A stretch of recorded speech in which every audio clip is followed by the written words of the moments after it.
ଦେଖନ୍ତୁ ଆଜି ବାଲେଶ୍ୱର ସହର ଏବଂ ବାଲେଶ୍ୱର ସହର ପାଖାପାଖି ଆମର ପୌରପାଳିକା ଅଞ୍ଚଳରେ ଯେତେ ଏଭଳିଆ ଫ୍ରି ସ୍ପେସେସ୍ ଅଛି ତାକୁ ଅର୍ବାନ ବ୍ୟୁଟିଫିକେସନ ଜରିଆରେ ଆମେ ଯେମିତି ୟାକୁ ଆଜି ୱାକିଂ ଟ୍ରାକ୍ ଏଠି ବିଦ୍ୟୁତ ମାର୍ଗ ତେଲେଙ୍ଗା ସାହିରେ କଲୁ ସେଇଟା ଅୟମାରମ୍ଭ ଆମେ ଗୋଟେ ପାଇଲଟ ପ୍ରୋଜେକ୍ଟ ହିସାବରେ ଏଇଟାକୁ କରିଛୁ ଯୋଉଥିରେ ଆମେ ୱାକିଂ ଟ୍ରାକ୍ ଲାଇଟ୍ ବ୍ୟବସ୍ଥା ତାପରେ ଆପଣଙ୍କର ବସିବା ପାଇଁ ବ୍ୟବସ୍ଥା ଏବଂ ପେଡେଷ୍ଟ୍ରିଆଲ ଏଇଟା ଆମେ କରିଛୁ ଯୋଉଥିରେ ଗୋଟେ ପଟରେ ଲୋକ ଚାଲି ବି ପାରିବେ ଆଉ ଗୋଟେ ପଟରେ ଲୋକ ବସି ବି ପାରିବେ ତେଣୁ ଅର୍ବାନ ବ୍ୟୁଟିଫିକେସନରେ ଏଇଟା ଆମେ କରିଛୁ ଆଗାମୀ ଦିନରେ ବାଲେଶ୍ୱରରେ ଏଇଭଳିଆ ବହୁତ ସ୍ପେସ୍ ଅଛି ଯୋଉ ସ୍ପେସ୍ ଗୁଡିକ ୟା ତ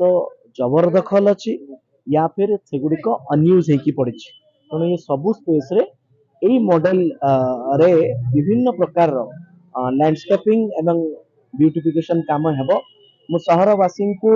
କେବଳ ଆପଣଙ୍କ ମାଧ୍ୟମରେ ନିବେଦନ କରୁଛି ଏ ସବୁ କାମ ଭିତରେ ଜନସାଧାରଣଙ୍କର ଭାଗିଦାରୀ ଆଉ ଜନସାଧାରଣଙ୍କର ସହଯୋଗ ଆମେ କାମନା କରୁଛୁ ବାଲେଶ୍ୱରକୁ ଆଗାମୀ ଦିନରେ ଏକ ନମ୍ବର କରିବା ପାଇଁ ଯୋଉ ଆବଶ୍ୟକତା ରହିଛି ଯୋଉ ସହରାଞ୍ଚଳ ବୃଦ୍ଧିକରଣର ଆବଶ୍ୟକତା ରହିଛି ସେଥିପାଇଁ ଆମେ କାମରେ ଲାଗିଛୁ ସମସ୍ତଙ୍କର ସହଯୋଗ କାମନା କରୁଛୁ ଦେଖନ୍ତୁ ଇଏ ହେଉଛି ଏନକେପ୍ରେ ହେଇଛି ଏଇଟା ଗୋଟେ ହେଉଛି ଅଳିଆ ପଏଣ୍ଟ ଥିଲା ଯେଉଁଟାକି ଲୋକ ଡଷ୍ଟବିନ୍ ଭଳି ୟୁଜ୍ କରୁଥିଲେ କିଛି ଉଠା ଦୋକାନୀ ମଧ୍ୟ ଏଇ ଜାଗାକୁ ମାଡ଼ି ବସିଥିଲେ ତାଙ୍କୁ ସବୁ ଉଠେଇକି ଏଇଠି ବ୍ୟୁଟିଫିକେସନ୍ କରାହେଇଛି ମ୍ୟୁନିସିପାଲିଟି ତରଫରୁ 17 ଲକ୍ଷ ଟଙ୍କା ବ୍ୟୟରେ ଏ ଜାଗାଟା ବ୍ୟୁଟିଫିକେସନ୍ କରାହେଇଛି ଆଉ ଲୋକଙ୍କର ବି ବହୁତ ଡିମାଣ୍ଡ ଥିଲା ଲୋକଙ୍କ ପାଇଁ ଜନସାଧାରଣଙ୍କ ପାଇଁ ବାଲେଶ୍ୱର ସୌନ୍ଦର୍ଯ୍ୟ ପାଇଁ ଏ କାମକୁ ମ୍ୟୁନିସିପାଲିଟି ହାତକୁ ନେଇଛି ଏବଂ ଏ କାର୍ଯ୍ୟକୁ ସୌନ୍ଦର୍ଯ୍ୟ କରିବାରେ ବିଶେଷ 2 ମାସ ସମୟ ଲାଗିଛି ବହୁତ ଜଲ୍ଦି ଯାହା ହଉ ସେମାନେ କରିଦେଇଛନ୍ତି ଆଉ ଆଜି ତାର ଉଦ୍ଘାଟନ ହେଇଛି ଆଉ ମୁଁ ଆମର ସମସ୍ତ କାଉନସିଲରକୁ ମାନେ ବିଧାୟକଙ୍କୁ ଧନ୍ୟବାଦ ଦେବି ଆଜିକାର କାର୍ଯ୍ୟକ୍ରମରେ ଆଉ ଏ କାର୍ଯ୍ୟ ବହୁତ ଶୀଘ୍ର ହେଇକି ମଧ୍ୟ ଲୋକଙ୍କର ସୁବିଧା ପାଇଁ ଲୋକଙ୍କର ବେନିଫିଟ୍ ପାଇଁ ଟିକେ ସେମାନଙ୍କର ମାନେ ଏଠି ଆସିକି ଆରାମସେ ବସିବେ ମର୍ଣ୍ଣିଂ ୱାକ୍ କରିପାରିବେ ଆଉ ସୌନ୍ଦର୍ଯ୍ୟର ଗଛ ସବୁ ଫୁଲ ଗଛ ସବୁ ଲାଗିଛି ତେଣୁ ଏଇଟା ହେଉଛି ବାଲେଶ୍ୱର ଲୋକବାସୀଙ୍କ ପାଇଁ ଏଇଟା ଏନକେପ୍ରୁ କରାହେଇଛି